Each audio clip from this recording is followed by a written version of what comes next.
Vania Basilio Rocha was born in 1997 in the state of Rondônia, Brazil. I couldn't find details about her childhood, but according to her mother, Vania always seemed like a normal person, and for those who knew the young woman closely, they never imagined that she would be capable of doing what she did.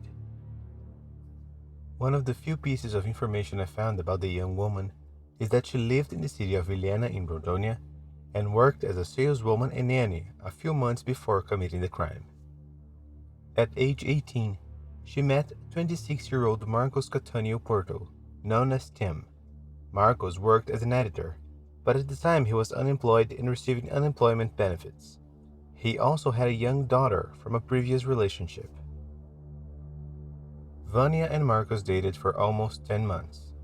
Despite the two declaring themselves to each other on social media, where they say they loved each other, close people say the relationship was troubled and fights and discussions were frequent. With that, they separated and each went on with their lives. At the same time, Vania even posted on her social media saying that she was not a bad girlfriend. On December 30, 2015, about 2 months after the separation, Vania called Marcos in the morning and said that she wanted to say goodbye to him, claiming that she was going to leave for another state. The boy agreed to meet her and called her to go to his place, where he lived alone in a house that shared the land with his brother's house, which was in the back. Vania went to Marcos' house, and there the two went to the bedroom, where they began to undress and lay down on the bed. But before that, she turned on the stereo and turned up the volume so no one could hear what was going on in the room. While they maintained intimate relations, Vania covered Marcos' eyes with one hand and with the other pulled out a kitchen knife that she had put in her bag when she got ready to meet him. The young woman struck several knife blows at the boy, who started screaming and tried to defend himself by going up to Vania. Marcos' brother, Alberto Porto, and his friend Mauricio, who were in the back house, heard the boy's screams and ran to see what was going on. They had to break the bedroom window to enter the place since the door was locked. Their desperation was so great that Alberto, Marcos' brother, ended up cutting his arm on the window pane. After breaking into the window, they saw Marcos holding Vania's arm with the knife. Mauricio quickly ran towards the young woman and took the knife from her hand. At that moment, Marcos started to stagger because of his injuries, and the two boys held him so he wouldn't fall to the ground. Marcos died in the arms of his friend and brother. His last words were, "She's crazy." As soon as she was disarmed, Vania ran and hid in one of the residents' bathrooms, where she stayed until the arrival of the military police. With the arrival of the police, Vania was arrested red-handed for aggravated homicide. At the police station during her statement, and also in interviews with journalists, the young woman stated that she was not sorry and that she simply wanted to kill someone. She also said that she had a list with the names of 3 boys, but that in the end, Marcos was chosen due to the circumstances. Você só estava com vontade de matar alguém? Acordou com vontade de falar, hoje vou matar alguém e saiu pra rua? Não, é de ontem à noite. Ontem à noite? Mas por quê? Qual o motivo de tudo isso? Você é usuário de droga? Não, não tem droga. Não tem passagem pra polícia também. Não, a faca você levou? Eu levei. Você não reagiu? Não foi pra você não? Sim, reagiu quando eu tive um golpe nele aqui. O primeiro golpe foi no pescoço? Foi. Você segurou ele com a perna? Sim. Certo, tu estava abraçada com o corpo quando chegaram, é verdade? Não, ele segurou minha mão. Você correu pro banheiro para tentar se proteger? Sim. Você espera sair da cadeia e executar os outros? Não. Parou nesse? Parei. Já você se arrepende ou não? Não. Não se arrepende? Later, during investigations, the police discovered that in addition to Marcos, there was a friend and a date of Vania on that list, and that she tried to arrange a meeting with them with the intention of taking their lives. However, she couldn't since the friend was at her brother's house in another city, and the date was with his family and couldn't meet her, leaving Marcos, who ended up being her victim. Marcos suffered 11 punctures in various parts of the body, and the cause of death was due to bleeding due to the injuries. He was buried on December 31st, 2015 in the city of Vania. Relatives and friends were outraged by the crime. According to Alberto Porto, the victim's brother, He and Marcos intended to return to the city of Pimenta Bueno, also in Rondonia, where the rest of the family lives. He also said he didn't believe in what happened and that Vania would have to answer to God. Mauricio, a friend of the victim who even tried to save him, said he had lost a brother. Family members were also outraged by a photo taken of Marcos at the crime scene. This photo was shared on social media and even had news sites that published it. The family asked for respect and that they stop sharing the image. They even said that they wanted to remember Marcos alive and happy. During the time she was in police custody, Vania underwent a psychiatric examination which found that she was a sociopath. She also gave several versions of the crime. In one of them, she said that she had no intention of killing Marcos, but when she entered his room, she felt like it and did what she did. In another, she says that they argued and that Marcos attacked her, so she, to defend herself, pulled a knife and attacked him. However, none of these versions matched the course of the story, since when Vania herself was arrested, she stated that she really wanted to kill someone and that she even had a list with the names of her possible victims. The young woman's mother, very shaken by what happened, said that her daughter should pay for what she did and that the family wouldn't hire a lawyer for her, but wouldn't abandon her daughter, since despite what she did, she still loved her unconditionally. She also said that Vania always appeared to be a normal person and that she had a good relationship with her family, even going to church. In January 2016, Vania had an outbreak in prison, which left the other prisoners very afraid. According to information, the young woman started talking to herself with disconnected words and demonstrated violent behavior, even tearing her own sheet. Despite already being in a cell alone, she had to be transferred to another cell where she remained until she underwent a medical evaluation. After undergoing this evaluation, Vania was transferred to a cell with 4 other prisoners. About this, Flavio Miranda, director of the prison, said at the time that it was likely that the isolation had ended the young woman's psychological state, but that later he saw her sunbathing along with the other inmates and seemed calmer. On July 12, 2016, Vania was submitted to the first investigation hearing, which was also attended by witnesses linked to the case. Outside, there was a demonstration with about 30 friends and relatives of the victim asking that Vania be taken to the popular jury. The hearing was precisely to define whether Vania would be judged as a sociopath or if she would be taken to the popular jury.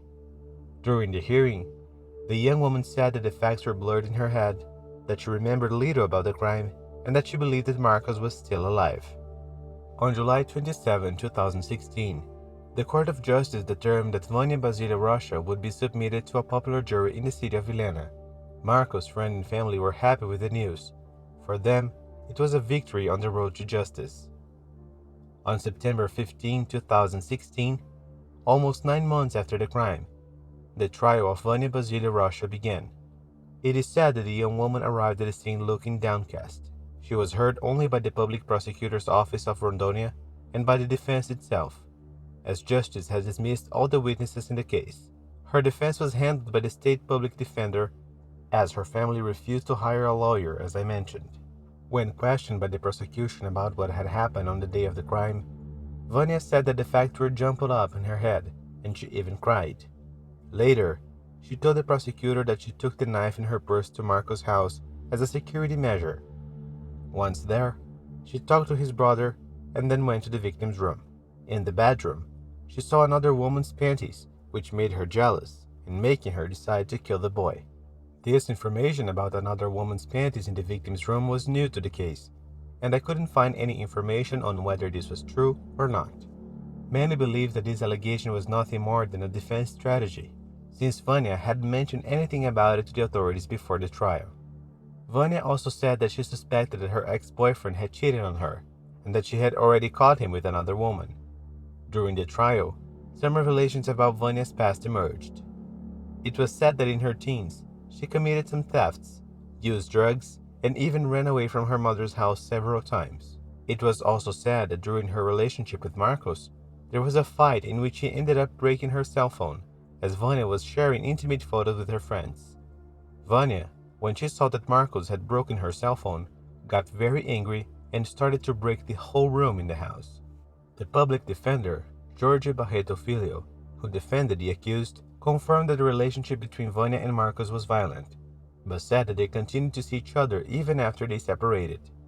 Still during the trial, Vania said that she does not regret the crime itself, but she didn't imagine that her case would gain so much repercussion. For her, the coverage by the media disturbed her personal plans. The psychiatric reports presented during the trial pointed out that Vania had a violent profile, but that this is no commonplace for all people diagnosed with sociopathy. The report also pointed out that Vania cannot obey orders, does not have the capacity to demonstrate guilt or to learn from experiences. It was also proven that she is manipulative and tries to create stories to pass on to other people as responsibility for the fact. In this case, she does not assume her mistake, much less that she is wronged.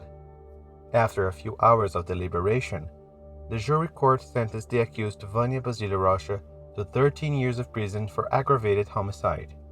Upon hearing the sentence handed down by Judge Liliane Pegoraro Bilharva, Vania looked furious and didn't cry. Mauricio, a friend of Marcos, who followed the trial along with the victim's brother, said that the sentence was very low for the crime she committed, even more so for leaving Marcos' 3-year-old daughter without her father. Mauricio also stated that there were no other women's panties in Marcos' room, and that Vania only went there to kill him. Public defender Jorge Barreto Filho said he would appeal the sentence. After the end of the trial, Vania was taken back to the women's prison in Vilhena, where she had been imprisoned since December 2015. On January 16, 2019, Vania, then 21 years old, married Luis Fernando dos Santos, 31. Luis Fernando, like Vania, was also a prisoner and was serving time for several crimes, including robbery. Their sentences together add up to 36 years and 4 months, and at the time he had already served 13 years and 10 months in prison under closed regime. They met at the women's prison where Vania was imprisoned, where the electronic ankle bracelet is also installed. Luis Fernando went there to maintain these devices. At the time, he saw Vania and became interested in her. After that, he sent a letter to an evangelical radio program and offered a song to the young woman. After a few days, she also sent a letter to the program and offered him a song. They continued sending letters to the radio, and after some time, they began to exchange correspondence directly, correspondence that was delivered by family and friends. The engagement took place at the end of 2018, when the couple was authorized by justice to meet in the women's prison and they spoke for the first time in person. The couple later received permission for the court to marry. At the ceremony, Vania and Luis Fernando exchanged rings and kissed to seal the stable union. After the wedding, Vania returned to the women's prison in Vilhena, and Luis Fernando to the fire brigade where he was serving the remainder of his sentence. As their marriage took place after both were already in prison, court authorization would be required for there to be visits between them. In this way, they had to continue relating through letters, since prisoners do not receive any benefit by virtue of marriage. A few months later, Luis Fernando gave an interview in which he was asked if he wasn't afraid of Vania. The man said no, because he believed in God and in the transformation in Christ. He also said that he is super happy with Vania and that she is a totally normal person. At the time of this interview, Luis Fernando had won the benefit of regime progression, better known as penalty progression, in which the prisoner leaves the closed regime and moves to the open or semi-open regime. In the case of Luis Fernando, I couldn't find information on whether he went to the open or semi-open regime, but according to him, as soon as he got the benefit, he would start visiting Vania in prison with a court authorization. The man also opened his own business, a hair salon from which he makes his living. A few months later, more precisely in November 2019, the newlyweds separated. Luis Fernando didn't want to give details about the separation, but said that the decision came from Vania. According to people close to the ex-couple, Vania was probably jealous when she saw Luis Fernando on TV announcing the services of his salon that service men and women. With that, the young woman would have returned the ring to him during an intimate visit and said it was all over.